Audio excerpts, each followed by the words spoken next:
अब स्टार्ट करते हैं अपन पॉपुलेशन इंटरेक्शन। ठीक है, पॉपुलेशन इंटरेक्शन क्या होता है? तो population interaction is the interaction between different population that could be beneficial, harmful और neutral, neither harm nor beneficial, ऐसे हो सकते हैं। ठीक है, तो इसके एग्जांपल है mutualism, competition, predation, parasitism, commensalism and amensalism also. ठीक है, तो इंटरेक्शन किस टाइप का होता है? देखो, फ़ायदा हुआ तो उसको प्लस से शो करेंगे, फ़ायदा हुआ तो प्लस को शो करेंगे, अगर नुकसान हुआ तो नेगेटिव से शो करेंगे। ठीक है, कुछ भी नहीं हुआ तो ज़ीरो से शो करेंगे। ज़ीरो का मतलब neither harm nor beneficial.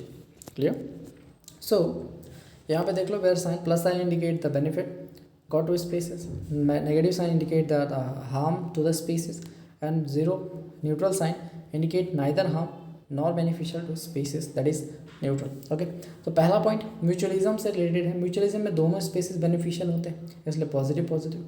Competition में दोनों को हार्म मिलता है, इसलिए नेगेटिव। प्रेडेशन में एक को फायदा एक को नुकसान, प्रेडेटर को फायदा प्रे को नुकसान। क्लियर? पैरासाइटिज्म में भी सेम चीज़ है ना, पैरासाइट को फायदा है ना, होस्ट को नुकसान। ओके, और कॉमनसलिज्म में एक को फायदा एक को नुकसान, एक को कुछ भी नहीं ना। कॉमनसलिज्म में एक को फायदा होता है एक को कुछ भी नहीं होता, neither harm nor benefit. Okay, और एमेंसलिज्म में क्या चीज़ें, इसमें एक को नुकसान होता है और एक को कुछ भी नहीं होता। ठीक है, इंपॉर्टेंस बताएंगे सबका, टेंशन ना लो। तो सबसे पहले स्टार्ट करते हैं। सबसे पहले देखो, क्वेश्चन से ही स्टार्ट करते हैं। 2022 का क्वेश्चन है। तो which one interaction can be assign plus for one species, negative for another species. ठीक है, तो एक का प्लस होगा, एक का माइनस, एक को फायदा एक को नुकसान। तो इसमें से क्या हो सकता है? प्रीडेशन हो सकता है, पैरासाइटिज्म भी हो सकता है। तो प्रीडेशन और पैरासाइटिज्म दोनों ऑप्शन होता तो आप दोनों लगाते। ठीक है, लेकिन यहाँ पे सिर्फ प्रीडेशन है तो प्रीडेशन लगाओ और आगे बढ़ो। क्लियर? ठीक है, तो यहाँ पे देखो, predation, parasitism and commensalism share common character. Note है छोटा सा, प्रीडेशन हो गया, पैरासाइटिज्म हो गया एंड कॉमनसलिज्म हो गया, शेयर करता है एक कॉमन कैरेक्टर है ना, जिसका नाम है the interacting species live closely together. वो कॉमन कैरेक्टर क्या है? इंटरेक्टिंग जो स्पीसीज होता है वो पास, एक दूसरे के पास लिव करता है ना, क्लोजली रिलेटेड होता है और क्लोजली लिव करता है। यानी कि predation, parasitism, commensalism share a common character जिसका नाम है the interacting species live closely together. Okay, तो अब इंटरेक्शंस पढ़ते हैं। सबसे पहला इंटरेक्शन है म्यूचुअलिज्म का। क्या है? म्यूचुअलिज्म का। ठीक है, the interaction in which both the interacting species got benefit is called mutualism, और सिम्बायोसिस इसको कहते हैं, दैट इज प्लस प्लस। ठीक है, सिम्बायोसिस का मतलब beneficial interaction between two different species. ठीक है, म्यूचुअलिज्म का मतलब beneficial interaction between the member of same और डिफरेंट स्पीसीज। ठीक है, क्लियर? देखो, डिफरेंस थोड़ा सा होता है। सिम्बायोसिस में डिफरेंस होता है beneficial interaction between two different species, almost different species में जो है सिम्बायोसिस होता है। म्यूचुअलिज्म में क्या होता है? एम लगा लेना। म्यूचुअलिज्म में क्या होता है? बेनिफिशियल इंटरेक्शन होता है या तो सेम मेंबर्स में या तो डिफरेंट स्पीसीज में। क्लियर? ठीक है, एग्जांपल में सबसे पहला है लाइकेन। लाइकेन क्या होता है? एसोसिएशन होता है किसका? Green algae plus ascomycetes fungi का, fungi plus green algae. Green algae क्या करता है? इसको न्यूट्रिशन प्रोवाइड करता है, और एस्कोमाइसिटीज फंगी जो है इसको प्रोटेक्शन प्रोवाइड करता है। तो इस तरीके से लाइकेन्स जो है वो एक एसोसिएशन, सिम्बायोटिक एसोसिएशन। क्लियर? समझ गया? Mutualism of fungi that is ascomycetes fungi and algae that is green algae. Clear? Fungi provide protection, algae provide energy या फिर न्यूट्रिशन टू द फंगी। ठीक है, सेकंड एग्जांपल इज माइकोरहाइजा। ठीक है, mycorrhiza, it is the association of fungi and the roots of the higher plant. Fungi help to absorb essential nutrients like phosphorus from the soil and plant provide energy yielding carbohydrates to the fungi. Clear? Third point is the plant animal mutualism. अब what is plant animal mutualism? तो fig tree है ना और wasp चीटा। Fig tree एक होता है और एक वेस्प चीटा होता है, इन दोनों के बीच का टाइप का म्यूचुअलिज्म को बोलते हैं अपन प्लांट एनिमल म्यूचुअलिज्म। ठीक है, इसमें क्या होता है? Fig tree offer its flowers pollen और नेक्टर को, ठीक है, as a reward for pollinators. ठीक है, जो वेस्प है वो एक पॉलिनेटर की तरह काम करेगा। ठीक है, इसके रस को खींचेगा है ना, और पॉलन अगर इसके हाथ पैर में चिपक गया तो क्या करेगा? दूसरे फ्लावर के पास जाएगा फिग ट्री के, तो उसमें पॉलिनेशन हो जाएगा। तो पॉलिनेटर्स के लिए ऑफर क्या करता है? पॉलन और नेक्टर को ऑफर कर रहा है। ठीक है, और ऑफर कर रहा है फ्रूट के लिए। देखो क्या कर रहा है? सीड डिस्पर्सर्स के लिए क्या ऑफर करता है? फ्रूट को।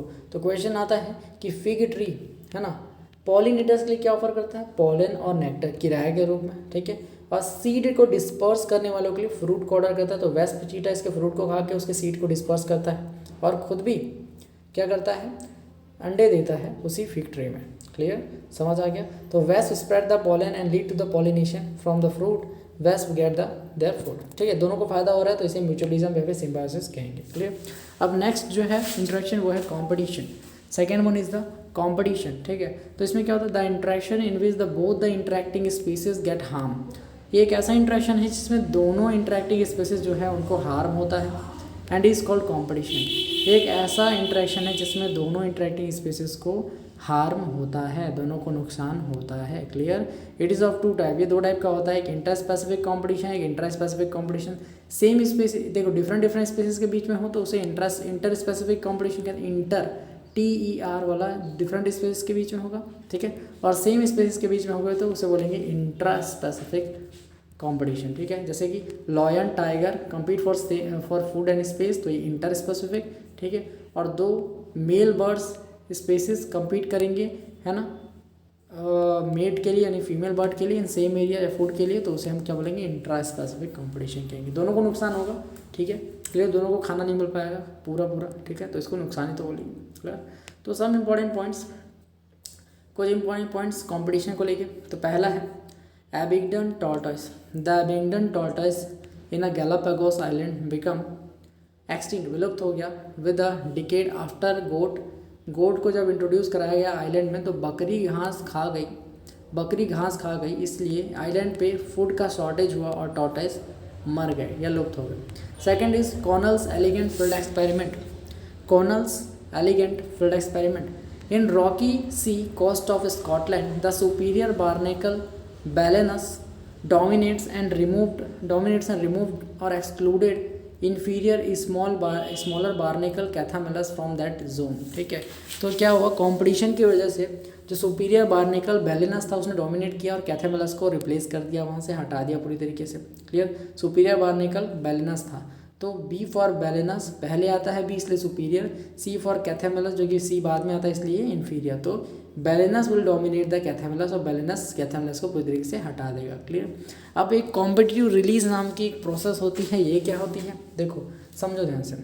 एक स्पीसीज है, species restricted to small area, geographical area due to presence of superior competitive species after experimental removal of superior species और competing species, the inferior species expands or grow its distributional range, है ना, and capture that area is called competitive release। Suppose करो एक area में lion है और एक क्या है, चीता है। ठीक है, लॉयन अगर उस एरिया में मर जाता है, ठीक है, तो चीता जो है उस एरिया का मालिक हो जाएगा और सारे के सारे एनिमल्स को खाने लगेगा।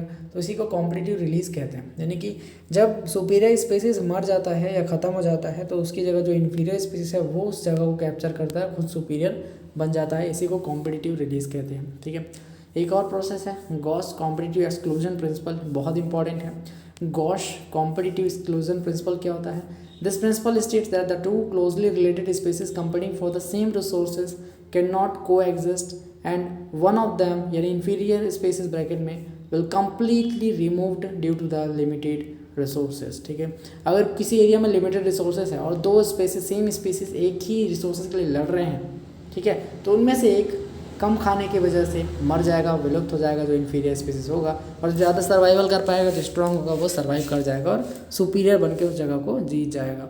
ठीक है, इसी को गॉस कॉम्पिटिटिव एक्सक्लूजन प्रिंसिपल कहते हैं। लिमिटेड रिसोर्सेज में दो स्पीसीज अगर सेम चीज़ के लिए लड़ रहे हैं तो एक स्पीसीज विलुप्त हो जाएगा, एक स्पीसीज बच जाएगा। ठीक है, इसी को काउंटर करने के लिए, इसी प्रोसेस को, है ना, गॉस कॉम्पिटिटिव एक्सक्लूजन प्रिंसिपल के क्रिटिक्स में एक रिसोर्स पार्सनिंग नाम का फिर से एक प्रिंसिपल लाया गया, जो कि किसी साइंटिस्ट ने, जिसका नाम था क्या, मार्क मैकआर्थर ने इसे बताया था। तो रिसोर्स पार्सनिंग क्या होता है, ये होता है it is just an opposite to the competitive Gause competitive exclusion principle, यानी कि it is just opposite to the competition, ये अवॉइड करता है कॉम्पिटिशन को। It is like working together और शेयरिंग रिसोर्सेज, ये भाईचारे की तरह काम करता है। ठीक है, तो अगर दो स्पीसीज कम्पीट कर रहे हैं सेम रिसोर्सेज के लिए, दे कुड अवॉइड कॉम्पिटिशन को अवॉइड कर सकते हैं by choosing a different times of feeding and meeting, यानी कि भाई तू सुबह खा ले, मैं शाम को खा लूँगा। इस टाइप से भाईचारा से रहते हैं, तो उसे हम रिसोर्स पार्सनिंग कहते हैं। ठीक है, इसका एग्जांपल है 5 closely related species of warblers on the same tree showed resource partitioning for the food. ठीक है, यानी कि 5 क्लोजली रिलेटेड जो वार्बलर्स की स्पेसिस थे, ठीक है, वो क्या कर रहे थे, रिसोर्स पार्शनिंग शो कर रहे थे फूड के लिए, ठीक है। कोई सीड को खा रहा है, कोई पत्तों को खा रहा है, कोई कीड़ों को खा रहा है, तो अलग अलग फूड को खा रहे हैं अलग अलग टाइम पे, तो उसे हम रिसोर्स पार्शनिंग कह रहे हैं, है ना, शेयर करके खा रहे हैं। दिस एक्सपेरिमेंट परफॉर्म किया गया था बाय मैक आर्थर, इस प्रिंसिपल को रखा गया था आगे किसके द्वारा, मैक आर्थर के द्वारा। तो कोई पूछे कि रिसोर्स पार्शनिंग जो प्रिंसिपल है उसको किसने दिया था, मैक आर्थर ने दिया था, ठीक है। Third interaction is predation. Third interaction is predation. What is predation? It is the interaction in which one species जो कि प्रेडेटर होता है get benefit will the other species जो कि प्रे होता है वो हार्म होता है। यानी कि देखो, शेर है ना, लॉयन है, और एक डियर है यानी कि हिरन है, तो हिरन प्रे होगा, यहाँ पे लिखा है यार, लॉयन प्रेडेटर होगा और खाने वाला प्रेडेटर होता है, जो खाया जाएगा डिनर जो होता है वो प्रे होता है। क्लियर? तो हिरन जो है वो प्रे बन गया और लॉयन जो है वो क्या हो गया, प्रेडेटर हो गया। यानी लॉयन विल ईट डियर यानी कि predator will eat prey. Clear? Second जो है sparrow eating any seed is also example of predation, ठीक है। अगर स्पैरो सीड को खाती है तो स्पैरो क्या बन जाएगी, स्पैरो बन जाएगी कंज्यूमर यानी कि प्रेडेटर, और उसका सीड जो बन जाएगा, सीड वो प्रे बन जाएगा। अब सीड जो है प्रे क्यों बना, क्योंकि देखो सीड को अगर उसी सीड को हम लगाते किसी ज़मीन में तो पौधा बनता, उसके अंदर वायबिलिटी थी, लेकिन उस सीड को स्पैरो खा गई तो उसके अंदर की जो वायबिलिटी थी, है ना, एबिलिटी टू ग्रो, जो उसके अंदर था एक एबिलिटी, वो ख़त्म हो जाएगा। इसलिए स्पैरो को तो फ़ायदा हुआ लेकिन सीड को नेगेटिव नुकसान हुआ, ठीक है। तो ये क्या हो गया, प्रेडेशन का एग्जांपल है। लॉयन ने डियर को खाया तो लॉयन को तो फ़ायदा हुआ, भूख मर गया उसका ना, पेट भर गया, लेकिन डियर तो मर गया ना, तो इसके लिए नेगेटिव डियर के लिए हुआ, ठीक है। तो positive and negative for the predation. Clear? अब आगे हम देखते हैं डिफेंस फ्रॉम द प्रेडेटर्स। अब प्रेडेटर से बचा कैसे जाए, इसके लिए कुछ मेथड्स किस ऑर्गेनिज्म ने कैसे किया है तो उसको देख लेते हैं थोड़ा सा।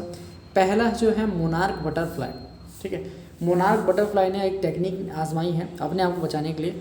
वो क्या होता है, हाईली डिस्टेस्टफुल होता है, बहुत ही गंदा टेस्ट होता है इसका, है ना। इसके प्रेडेटर बर्ड से बचने के लिए, नहीं बर्ड जो बटरफ्लाई को खाते हैं ना, तो उनसे बचने के लिए इसने क्या किया, मोनार्क बटरफ्लाई हाईली डिस्टेस्टफुल हो गई, अपना ही टेस्ट बिगाड़ दिया अपने शरीर का। कैसे टेस्ट बिगाड़ा, because of special chemical present in its body, अपने बॉडी में एक स्पेशल केमिकल को डेवलप कर किया। कैसे डेवलप किया, उनने क्या खाया, the butterfly acquires the chemical during its caterpillar stage, अपने कैटरपिलर स्टेज में वो एक पॉइजनस वीड को खाती हैं, जिसकी वजह से उनके शरीर में ऐसा दुर्गंध आ जाता है कि कोई प्रेडेटर बर्ड उन्हें नहीं खा सकते। क्लियर? थर्ड पॉइंट, सेकंड जो एग्जांपल है इसका कैलेट्रोपिस है। एक कैलेट्रोपिस नाम का प्लांट है ना, producers cardiac glycosides chemical which is highly poisonous to grazing animals. मान लो किसी घोड़े ने, या घोड़े बोलता हूँ, बकरी ने, है ना, किसी प्लांट को खाया, कैलेट्रोपिस प्लांट को खाया, तो कैलेट्रोपिस प्लांट जो होता है हाईली पॉइजनस होता है, जिसके कारण ग्रेजिंग एनिमल्स जो है यानी गोट मर जाएगा। क्लियर जी? ये है प्रेडेशन जिसमें नेगेटिव मिलता है। और प्रेडेशन का बचाव मैंने बता दिया कि कैसे कैसे कुछ प्लांट्स अपने आप को बचाते हैं, कुछ एनिमल्स अपने आप को बचाते हैं।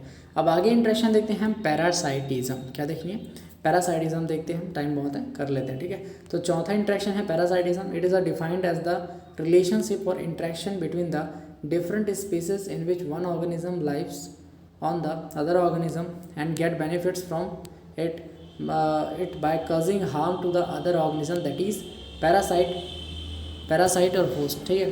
तो जो पैरासाइट होता है और होस्ट के ऊपर रहता है, मान लो सपोज करो मलेरिया का पैरासाइट होता है कॉजेटिव एजेंट प्लाज्मोडियम, वो हमारे शरीर में एंटर करके हमसे न्यूट्रिशन प्रोवाइड करता है। तो प्लाज्मोडियम क्या हो गया, वो पैरासाइट हो गया और हम होस्ट हो गया, हमसे ब्लड सक करके, मतलब ब्लड हमारे आरबीसीज को डिस्ट्रॉय करके वो अपने आप को सर्वाइव कर रहे हैं। तो इसलिए वो क्या होगा, पैरासाइटिज्म का एग्जांपल हो गया है, ठीक है। मलेरिया नहीं होगा, मच्छर नहीं होगा, ठीक है, मॉस्किटो नहीं होगा, वो तो खुद बेचारा वेक्टर है ना, मॉस्किटो के अंदर तो खुद प्लाज्मोडियम घुसा रहता है, तो वो एग्जाम्पल नहीं है, ठीक है।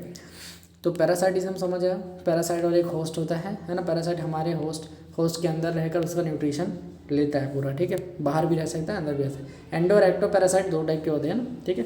तो एग्जांपल में ह्यूमन लिवर फ्लूक होता है जो कि टर्मेटोड पैरासाइट होता है, depends on the two intermediate host fish and snail, यानी कि स्नेल और फिश इन दो जीवों पर वो होस्ट है ना, जो पैरासाइट है trematode parasite liver fluke, human liver fluke जो है वो डिपेंड करता है, ठीक है, इन दोनों को अपना शिकार बनाता है to complete its life cycle. Clear? Which causes malaria, है ना, disease. It also parasite depend on the two host, यानी कि एक ह्यूमन होस्ट और फीमेल एनाफिलस मॉस्किटो, इन दोनों को खाता है, इन दोनों के ऊपर डिपेंड रहता है। क्लियर, यानी इन दोनों को, ह्यूमन को और फीमेल एनाफिलस मॉस्किटो दोनों को तंग करके रखता है। दोनों पे जो पैरासाइट है वो होस्ट कौन है इसमें, मलेरिया का जो वेक्टर है ना, जो फीमेल एनाफिलस मॉस्किटो और होस्ट ह्यूमन, ये दोनों होस्ट है, इन दोनों में अपना लाइफ साइकिल गुजारता है, ठीक है, और उनसे न्यूट्रिशन लेता है। क्लियर जी। और नुकसान किसको होता है, फीमेल एनाफिलस मॉस्किटो और ह्यूमन को। क्लियर, समझ आया। थर्ड पॉइंट, कस्कूटा, अमर बेल जिसको बोलते हैं, ठीक है, is also example of parasitism. क्या होता है ये, किसी मैंगो ट्री में ये कस्कूटा ऐसे ऐसे जाएगा और उससे न्यूट्रिशन लेके, है ना, मैंगो को तो नुकसान होगा और अमर बेल को फायदा होगा। Clear. For successful parasitism the parasite has evolve some special adaptation, है ना। एक पैरासाइट को किसी अपने होस्ट को पैरासाइटाइज करने के लिए कुछ सक्सेसफुल एडेप्टेशंस को अपनाना होता है। उनमें से कुछ चीज़ें यहाँ पे दी हुई हैं जो कि नीट में आते हैं। सबसे पहला point, loss of unnecessary sense organ, ठीक है, अननेसेसरी सेंस ऑर्गन जिसकी ज़रूरत नहीं है, ऐसे सेंस ऑर्गन को लॉस कर देना। Clear. Second point, loss of digestive system, अब दूसरे पे तो डिपेंड रहना, तो खुद क्यों पचाएगा, तो इसलिए अपना डाइजेस्टिव सिस्टम को भी वो लॉस कर देता है, ठीक है, loss of digestive system. Third point, presence of adhesive and cohesive organs यानी suckers to cling on to the host, host पे सर्वाइव करने के लिए सकर्स होने चाहिए ताकि वो न्यूट्रिशन खींच सके, है ना, ये इंपॉर्टेंट चीज़ है। और लास्ट पॉइंट जो कि सबसे इंपॉर्टेंट है, वो हर चीज़ कैपेसिटी लूज़ करता है लेकिन रिप्रोडक्टिव कैपेसिटी कभी लूज़ नहीं करता। इसकी जो पैरासाइट है उसकी रिप्रोडक्टिव कैपेसिटी बहुत ज़्यादा हाई हो जाती है, ठीक है। क्लियर जी। सबसे इंपॉर्टेंट पॉइंट यही है कि जो पैरासाइट है वो हर चीज़ लूज़ कर देगा लेकिन अपनी रिप्रोडक्टिव कैपेसिटी को लूज़ नहीं करता, उल्टा इसकी रिप्रोडक्टिव कैपेसिटी और ज़्यादा बढ़ जाती है। यही नीट में सबसे ज़्यादा बार पूछा गया है, ठीक है। आगे इंट्रैक्शन है कॉमेंसलिज्म। क्या है कॉमेंसलिज्म, इसको देख लेते हैं कि ये होता क्या है। कॉमेंसलिज्म को देखते हैं तो भाई देखो, एक को फ़ायदा एक को नुकसान, कुछ भी नहीं होता। एक को फ़ायदा होता है बट एक को कुछ भी नहीं होता, जीरो होता है, न्यूट्रल होता है, ठीक है। तो कैसे होता है ये, इट इज़ द इंट्रैक्शन जिसमें एक ही स्पेसिस को फ़ायदा होता है, एक को कुछ भी नहीं होता, फ़ायदा भी नहीं होता, नुकसान भी नहीं होता, ठीक है। एग्जाम्पल क्या है, an orchid growing on epiphyte, यानी कि plant grows on another plant not as a parasite, parasite की तरह नहीं, है ना, ऑर्चिड ग्रो करेगा on a mango branch to get proper support and sunlight लेने के लिए और प्रॉपर सपोर्ट के लिए मैंगो ब्रांच पे चढ़ता है। मैंगो से कोई न्यूट्रिशन नहीं खींचता, बस सपोर्ट के लिए चढ़ता है। तो मैंगो ट्री को कोई फायदा नुकसान भी नहीं हुआ, लेकिन ऑर्चिड को सनलाइट मिल गई और फायदा हो गया। क्लियर, ये कॉमेंसलिज्म का एग्जाम्पल है। सेकंड है barnacles growing on the back of the well benefit will the neither mango tree not the well got any benefit और हार्म, ठीक है। तो मैंगो ट्री यहाँ काट दो कि मैंगो ट्री तो यहाँ पे था, है ना, बता दिया ऐसे ही। तो बार्निकल ग्रो होता है वेल के मतलब वेल के बैक में, तो उससे वेल को बेनिफिट नहीं है लेकिन बार्निकल को फ़ायदा हो जाता है, ठीक है जी, कोई दिक्कत नहीं है, ठीक है। बार्निकल को प्रोटेक्शन मिल जाता है वेल की वजह से, एक सरफेस मिल जाता है ग्रो करने के लिए। क्लियर।